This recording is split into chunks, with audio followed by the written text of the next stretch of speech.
E aí, tudo bem? O meu nome é Vinícius Neves e eu sou acadêmico de Medicina da Faculdade de Medicina do Mucuri, vinculado ao FVJM, e esse é o projeto MorphoWeb. Bem, hoje nós iremos abordar as principais vias motores do sistema nervoso. É importante ressaltar que essa é uma abordagem introdutória, sendo muito importante que você visite e leia os livros base e as referências que nós colocaremos no final da explanação. Então, essas vias elas também podem ser chamadas de vias eferentes, dependendo da literatura que você estiver consultando. Elas são responsáveis por estabelecer a comunicação entre os centros suprassegmentares do sistema nervoso e os órgãos efetuadores. E basicamente o que a gente vai falar nessa explanação é sobre a comunicação entre o córtex e o neurônio motor. Além disso, essas vias podem ser divididas em grandes grupos: as somáticas, basicamente as voluntárias, e as viscerais, que seriam involuntárias. Então, as somáticas elas são responsáveis por controlar os músculos estriados, permitem a realização do movimento voluntário, igual eu falei, ou automático, regulando ainda o tônus e a postura. Já as viscerais, elas destinam ao músculo liso, ao músculo cardíaco ou às glândulas, regulando o funcionamento das vísceras e dos vasos. Pois bem, vamos abordar então agora o primeiro trato dessa via motora, que é o trato córtico-espinal. Basicamente, qual que seria a função do trato córtico-espinal? Bem, a função dos outros tratos também, que é fazer a comunicação entre o córtex cerebral e o neurônio motor da medula.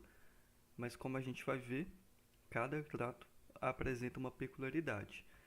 Pois bem, o controle do sistema motor é feito com a atuação do córtex cerebral, que envia impulsos nervosos através de uma via, o trato córtico-espinal, que passa muitas vezes por interneurônios e chega ao neurônio motor superior, sendo esse responsável pela inervação do músculo e do seu eventual estímulo. Esse parágrafo está basicamente dando uma abordagem um pouco mais específica à comunicação entre o córtex e o neurônio motor que eu já havia dito.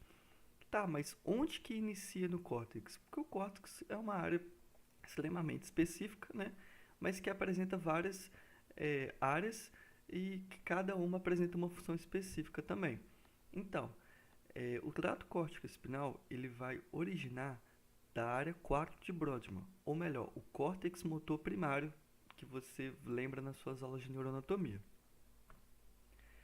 E aí, essas fibras que vão originar nessa área 4, elas vão seguir por meio da coroa radiada e depois vão passar pela porção posterior da cápsula interna, seguindo pela base do pedúnculo cerebral, passando também pela base da ponte depois da pirâmide bulbar.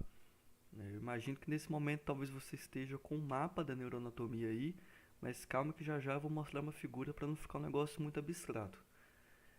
Então, quando ele chega, esse trato, né, no nível da decussação das pirâmides, ele vai se dividir em dois, né? Cerca de 10 a 25% dessas fibras vão continuar ventralmente e vão constituir o trato córtico-espinal anterior, que vai ser responsável pela, pelo movimento voluntário da musculatura axial. Tudo bem? Então, ao nível da decussação das pirâmides, uma parte dessas fibras continua ventralmente, cerca de 10 a 25%, né, que vai constituir o trato córtico-espinal anterior, que posteriormente cruza na comissura branca da medula para fazer sinapses com neurônios motores contralaterais, né, que depois vai terminar em neurônios motores contralaterais também, responsáveis pelo movimento voluntário da musculatura axial, como eu já havia dito. Já a maior parte desse trato, cerca de 75% a 90% das fibras, vai constituir o trato córtico-espinal lateral, né, que vai fazer a sinapse, por sua vez, com neurônios motores contralaterais. A diferença dessas duas é que, enquanto as fibras do trato córtico-espinal anterior são responsáveis exclusivamente pela motricidade da musculatura axial, as fibras do trato córtico-espinal lateral são responsáveis tanto pela musculatura axial quanto distal. E essas são as principais fibras responsáveis pela motricidade voluntária do homem. A gente ainda vai falar de alguns outros tratos, né? Essa aula é um pouquinho densa, né? Mas é importante lembrar aqui agora que a principal via para a motricidade voluntária do homem é o trato córtico-espinal. Então, eu falei que eu ia trazer uma espécie de mapa para ficar um pouquinho mais fácil, né? Como eu já havia dito, essas fibras elas vão originar na parte motora do córtex, a área 4 de Brodmann, depois vão fazer aquele percurso que eu já havia dito, passando pela cápsula interna, né? Vai passar também pela base do pedúnculo cerebral que eu já havia dito, base da ponte também, até atingir a decusação das pirâmides, né? Quando chegar na decusação das pirâmides, igual está na literatura, de 10 a 25% vai ser responsável por formar as fibras anteriores do TCE e de 75 a 90% vão formar as fibras laterais. Tudo bem? Dá para seguir agora, né? Então, em caso de lesão do TCE, o que pode vir a acontecer? O paciente ele não vai apresentar quadro de hemiplegia, né? E os déficits motores são relativamente pequenos. A lesão ela vai gerar uma fraqueza muscular, que é a paresia, que frequentemente costuma regredir com o tempo, e vai também gerar a dificuldade em contrair voluntariamente certos músculos de maneira normal. Esta impossibilita, por exemplo, a oposição de dedos, por exemplo, o polegar com o indicador, e também o fracionamento de grupos musculares isolados, que seria levantar apenas um dedo, sendo essa a função mais importante que poderia vir a regredir. Além disso, é muito importante a gente lembrar das aulas de semiologia da presença do sinal de Babinski com essa questão de lesão do próprio TCE também.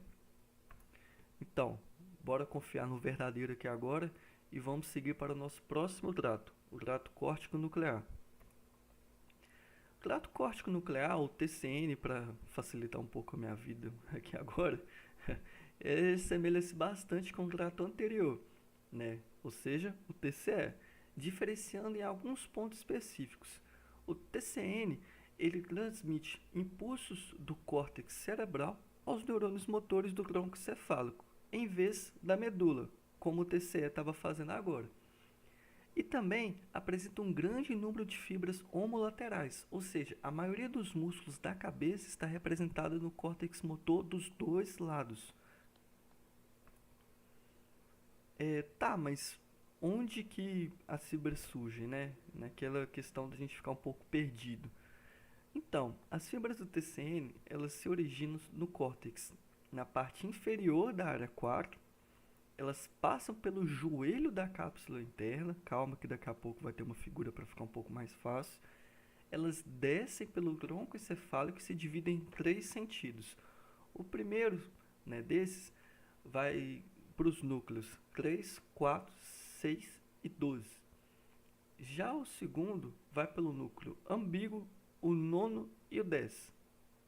E o terceiro vai para o núcleo motor 5 e 7.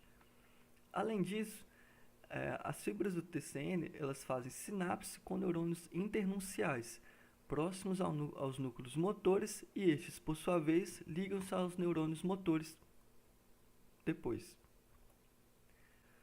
Então, caso haja algum tipo de lesão do trato córtico nuclear com o paciente, será que vai ser a mesma coisa do TCE? Não vai ser não.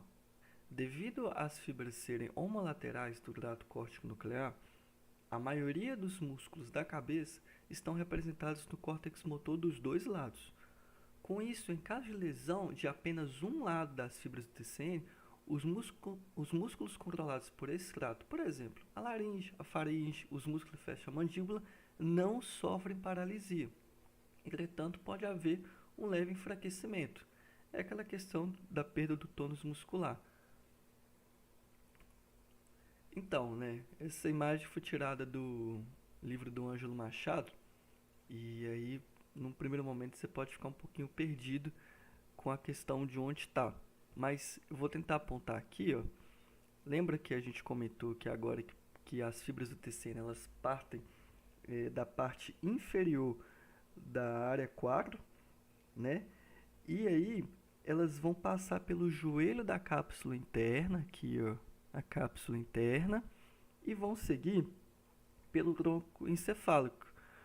Quando elas passam na altura dessa parte aqui do bulbo, perto do núcleo umbigo, nessa questão desse corte, elas vão dividir em três sentidos. O primeiro, né, vai para o núcleo 3, 4, 6 e 12.